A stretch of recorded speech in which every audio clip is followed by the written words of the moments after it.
5 لوگوں کو موت کے وقت تکلیف نہیں ہوگی۔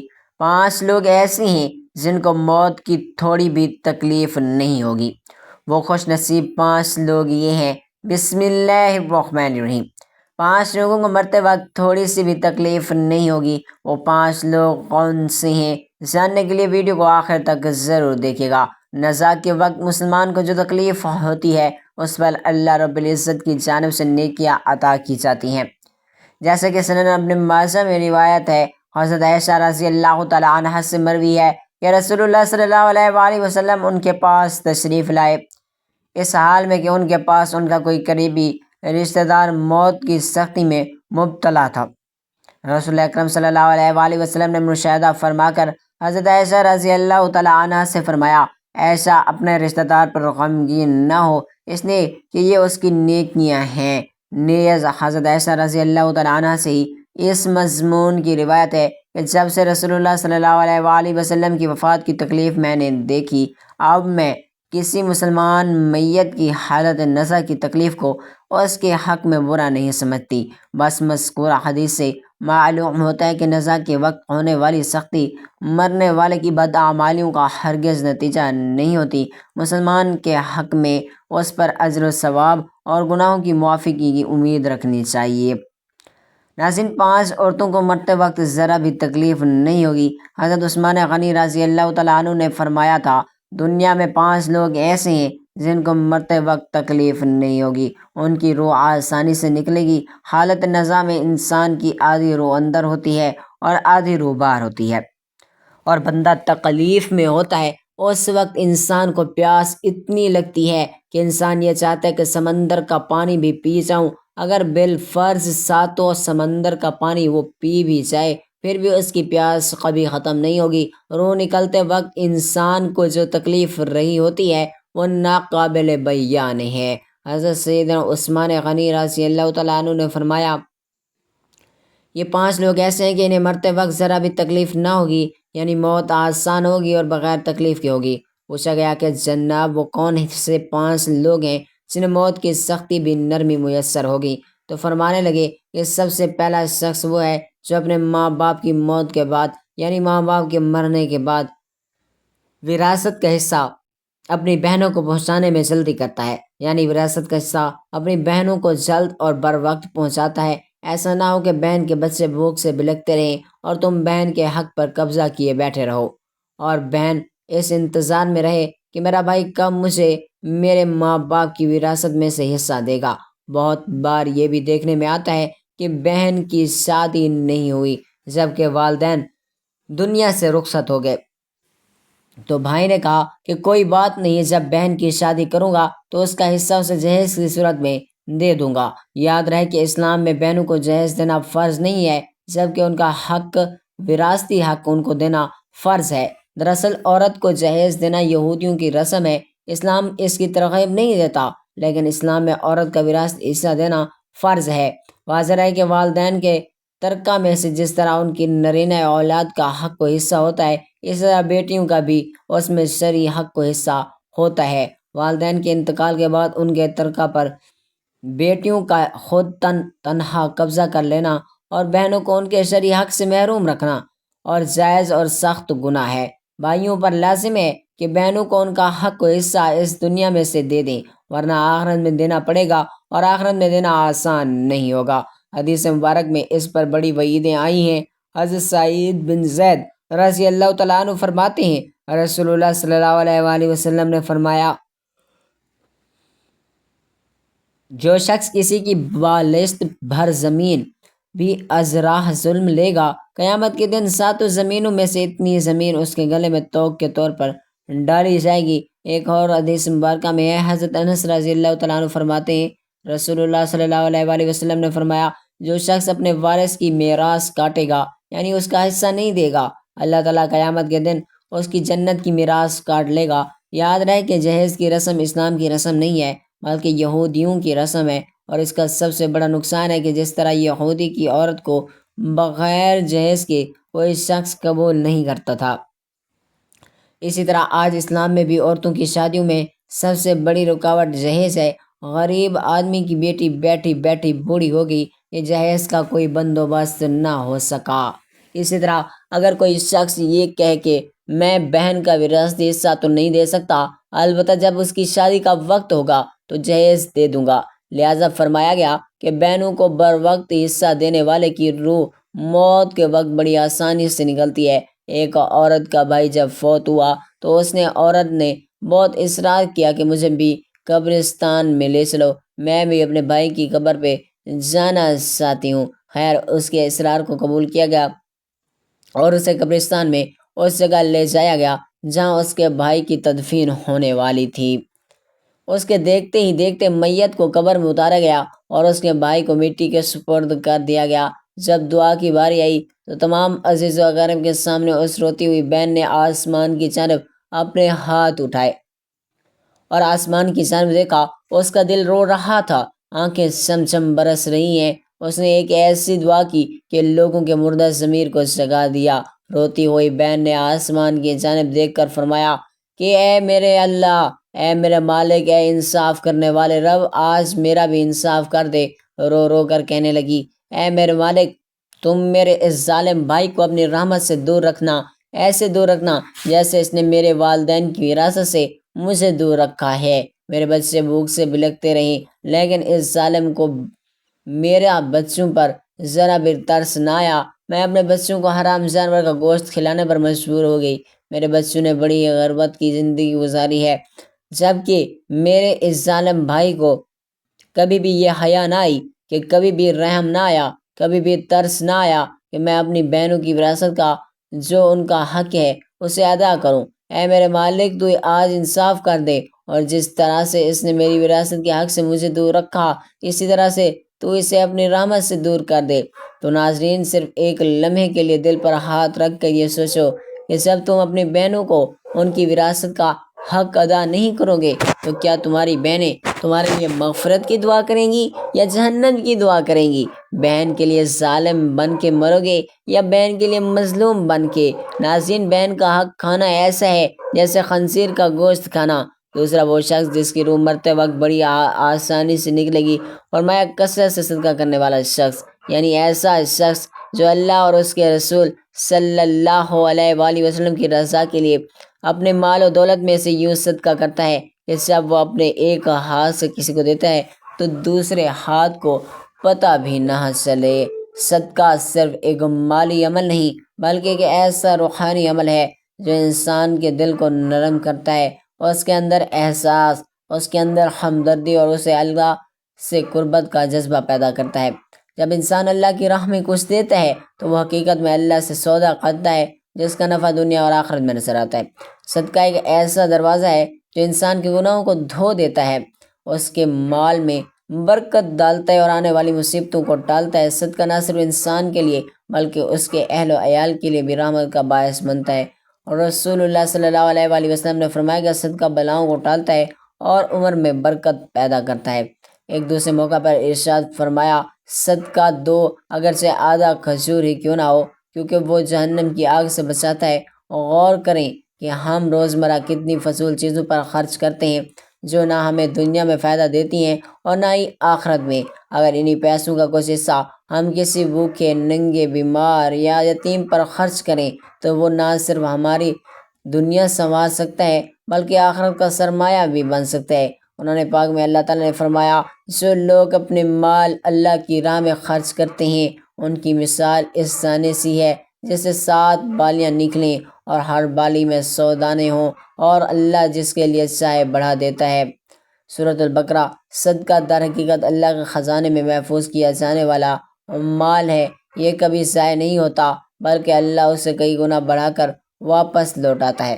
بعض اوقات انسان کے صدقے کا فائدہ اسے تب نظر آتا ہے جب وہ کسی بڑی آزمائش یا کسی بڑی مصیبت سے بچ جاتا ہے، یا اس کے بچوں کی حفاظت ہوتی ہے، یا اس کے رزق میں غیر متوقع وسعت آتی ہے۔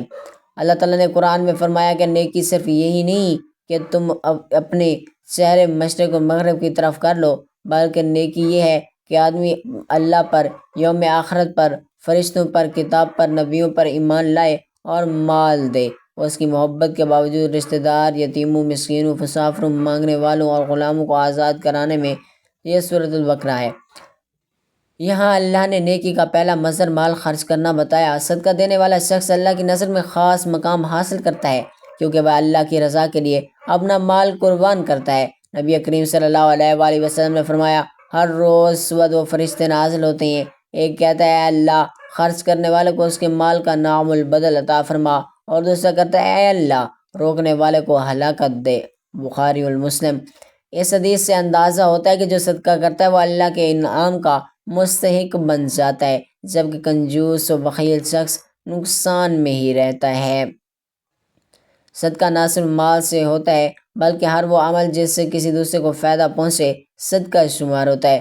رسول اللہ صلی اللہ علیہ وآلہ وسلم نے فرمایا، مسکرانا بھی صدقہ ہے، راستے سے کانٹا ہٹا دینا بھی صدقہ ہے، کسی کو اچھا مشورہ دینا بھی صدقہ ہے، اور علم سکھانا بھی صدقہ ہے۔ یعنی صدقہ کا دروازہ ہر ایک کے لیے کھلا ہے، چاہے اس کے پاس مال نہ بھی ہو۔ صدقہ دل کو نرم کرتا ہے، نفس کو پاک کرتا ہے، اللہ کی محبت حاصل کرنے کا ذریعہ بنتا ہے۔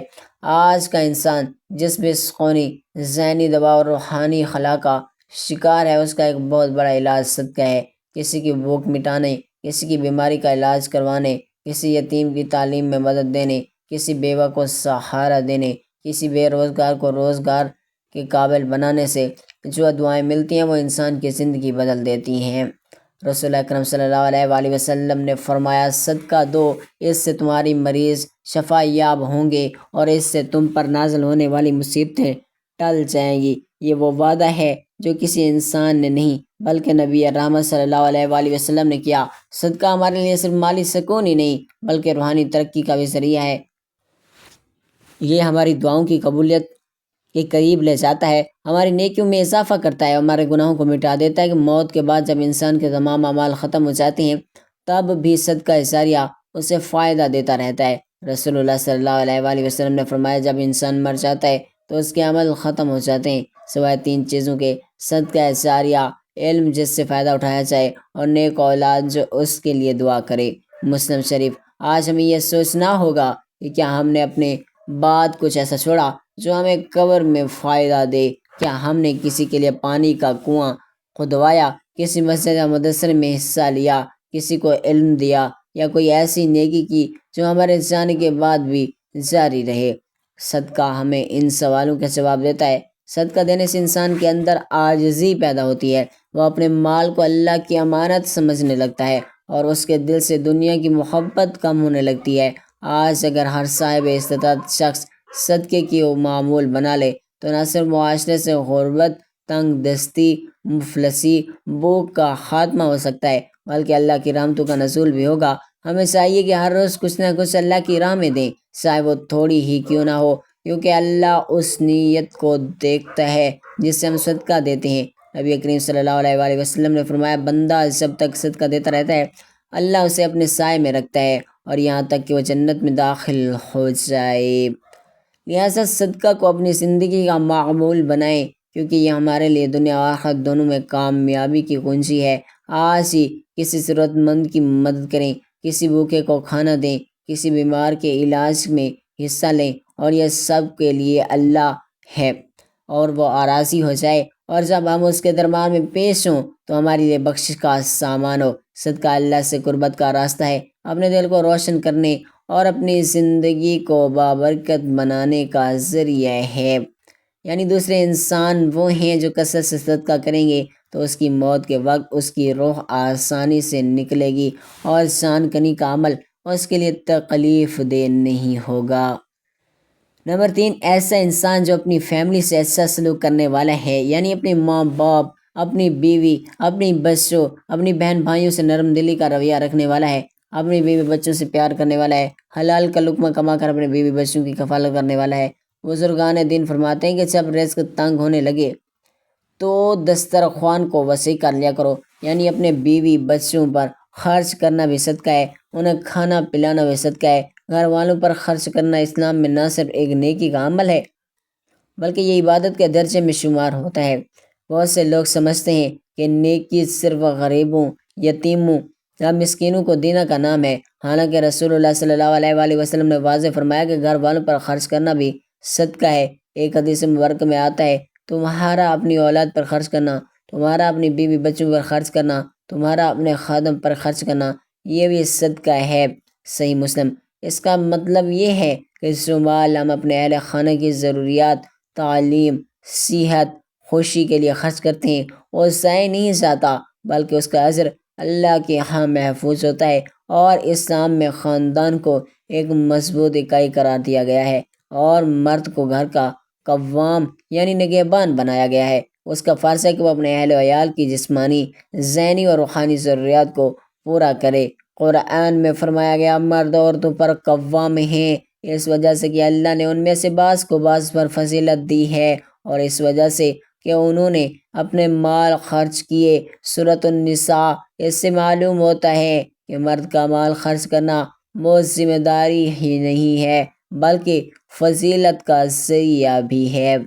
نبی کریم صلی اللہ علیہ وآلہ وسلم نے فرمایا سب سے بہتر دینار وہ ہیں جو آدمی اپنے گھر والوں پر خرچ کرے۔ صحیح مسلم۔ اس حدیث سے پتہ چلتا ہے کہ انسان جتنا بھی مال کما لے، اگر وہ اپنے اہل خانہ کی ضروریات پر خرچ نہیں کرتا تو وہ مال موز دنیا کی زینت ہے، لیکن اگر وہی مال محبت، خلوص و نیت کے ساتھ بیوی بچوں پر خرچ کیا جائے تو آخرت کے لیے بھی سرمایہ بن جاتے ہیں۔ اکثر لوگ باہر کی دنیا میں سخی بننے کی کوشش کرتے ہیں لیکن اپنے گھر والوں کے لیے تنگ دلی اختیار کرتے ہیں۔ یہ رویہ اسلامی تعلیمات کے خلاف ہے۔ آپ صلی اللہ علیہ وآلہ وسلم نے فرمایا بہترین آدمی وہ ہے جو اپنے اہل کے لیے بہترین ہو۔ اس کا مطلب ہے کہ اصل سخاوت و اخلاقیات گھر میں ظاہر ہونی چاہیے، کیونکہ اگر انسان اپنے قریبی لوگوں سے حسن سلوک نہیں کرتا تو اس کی نیکی مکمل نہیں ہو سکتی۔ گھر والوں پر خرچ کرنے سے نہ صرف محبت بڑھتی ہے بلکہ رزق میں برکت بھی آتی ہے۔ جب انسان خوش دلی سے اپنے بیوی بچوں پر خرچ کرتا ہے تو اس کا گھر جنت کا نمونہ بن جاتا ہے اور اللہ تعالیٰ بھی اس سے راضی ہوتا ہے۔ اس لیے ہمیں چاہیے کہ ہم اپنے اہل عیال کی ضروریت کو اہمیت دیں، ان پر خرچ کریں، ان کو بوجھ نہ سمجھیں بلکہ عبادت سمجھ کر۔ یہی ہمارے ایمان کی علامت ہے اور یہی اسلام کی اصل روح ہے۔ لہٰذا ایسا شخص جو اپنی فیملی پر خرچ کرتا ہے اور ان سے حسن سلوک کرتا ہے تو جب وہ دنیا سے رخصت ہوگا تو اس کی روح نکلنے میں آسانی ہوگی اور اسے کوئی تکلیف نہیں ہوگی۔ اس طرح حضرت عثمان غنی رضی اللہ تعالیٰ عنہ نے فرمایا چوتھا شخص وہ ہے جو یہ سوچ کر نماز ادا کرتا ہے کہ جو نماز وہ ادا کر رہا ہے وہ میرے نبی صلی اللہ علیہ وسلم کی آنکھوں کی ٹھنڈک ہے۔ نماز دین کا ستون ہے، نماز مومن کی معراج ہے۔ اسلام و کفر میں تفریق ہے۔ نماز دین اسلام کا سب سے اہم اور عظیم ستون ہے جو ایمان اور عمل کے درمیان مضبوط ربط پیدا کرتی ہے۔ نماز وہ عبادت ہے جو دن میں 5 مرتبہ انسان کو اللہ کے دربار میں حاضری کی توفیق دیتی ہے۔ یہ اللہ تعالیٰ کی طرف سے فرض کردہ ایسا عمل ہے جو نہ صرف روح کی پاکیزگی کا ذریعہ ہے بلکہ دنیا اور آخرت کامیابی کا راستہ بھی فراہم کرتا ہے۔ قرآن مجید میں فرمایا گیا نماز بے حیائی اور برے کاموں سے روکتی ہے۔ یہ آیت واضح کرتی ہے کہ نماز کا اثر انسان کی عملی زندگی پر پڑتا ہے اور وہ برائیوں سے بچنے لگتا ہے۔ نماز صرف چند حرکات یا الفاظ کا مجموعہ نہیں بلکہ یہ بندے اور رب کے درمیان ایک روحانی مکالمہ ہے۔ جب بندہ سجدے میں جاتا ہے تو وہ اپنے رب کے سب سے قریب ہوتا ہے۔ نبی کریم صلی اللہ علیہ وآلہ وسلم نے فرمایا بندہ اپنے رب کے سب سے زیادہ قریب اس وقت ہوتا ہے جب وہ سجدے میں ہوتا ہے، لہٰذا سجدے میں دعا کثرت سے کرو۔ صحیح مسلم۔ نماز دل کو سکون دیتی ہے، فکر و پریشانی کو دور کرتی ہے، انسان کو اللہ کے قریب کرتی ہے۔ جو شخص نماز کو زندگی کا لازمی جزو بنا لیتا ہے وہ ہر آزمائش میں صبر و استقامت کے ساتھ کھڑا رہتا ہے۔ نماز کا ترک کرنا ایک سنگین گناہ ہے۔ نبی کریم صلی اللہ علیہ وسلم نے فرمایا ہمارے اور کفر کے درمیان فرق نماز ہے، جس نے نماز کو ترک کیا اس نے کفر کیا۔ یہ حدیث نماز کی اہمیت کو ظاہر کرتی ہے۔ جو شخص جان بوجھ کر نماز چھوڑتا ہے وہ ایمان کا دائرے سے خارج ہو سکتا ہے۔ نماز قیامت کے دن سب سے پہلے پوچھے جانے والے عمل ہیں۔ اگر نماز درست ہوئی تو باقی اعمال بھی قبول ہوں گے اور اگر نماز خراب ہوئی تو باقی اعمال بھی ضائع ہو جائیں گے۔ نماز نہ صرف انفرادی اصلاح کا ذریعہ ہے بلکہ معاشرتی بہتری کا بھی سبب ہے۔ جب کہ ایک مسلمان 5 وقت مسجد جاتا ہے، امام کے پیچھے صف میں کھڑا ہوتا ہے، دوسرے مسلمانوں سے ملتا ہے تو باعث ذرا محبت اور اتحاد پیدا ہوتا ہے۔ نماز باجماعت سے دلوں میں الفت، تعلق میں مضبوطی اور بردباری میں وحدت قائم ہوتی ہے۔ ہمیں چاہیے کہ ہم خود بھی نماز کی پابندی کریں اور اپنی اولاد کو اور اپنے گھر والوں کو بھی اس کی عادت ڈالیں۔ قرآن میں فرمایا گیا، اور اپنے گھر والوں کو نماز کا حکم دو اور خود بھی اس پر قائم رہو۔ نماز ایک ایسی عبادت ہے جو انسان کے دل کو زندہ رکھتی ہے، اس کے باطن کو روشن کرتی ہے اور اسے نیکیوں کی طرف بھی راغب کرتی ہے۔ آخر میں یہی کہا جا سکتا ہے کہ نماز موضوع کا فرض نہیں بلکہ اللہ کی طرف سے محبت بھرا تحفہ ہے۔ جو اس تحفے کو اس قدر کرتا ہے وہ دنیا میں بھی کامیاب ہو جاتا ہے اور آخرت میں بھی سرخرو ہوتا ہے۔ تو 5 وقت کا نمازی موت کے وقت کسی بھی قسم کی سختی میں مبتلا نہ ہوگا۔ پھر فرمایا گیا 5واں وہ شخص ہے جو قرآن کی تلاوت کرتا ہے، یعنی خود بھی قرآن پڑھتا ہے، دوسروں کو بھی قرآن سکھاتا ہے۔ پھر فرمایا راتوں کی تنہائیوں میں اٹھ کر قرآن پڑھا کرو، قرآن پڑھتے وقت رویا کرو۔ فرمایا اگر رونا نہ بھی آئے تو رونے کی کوشش کر لیا کرو۔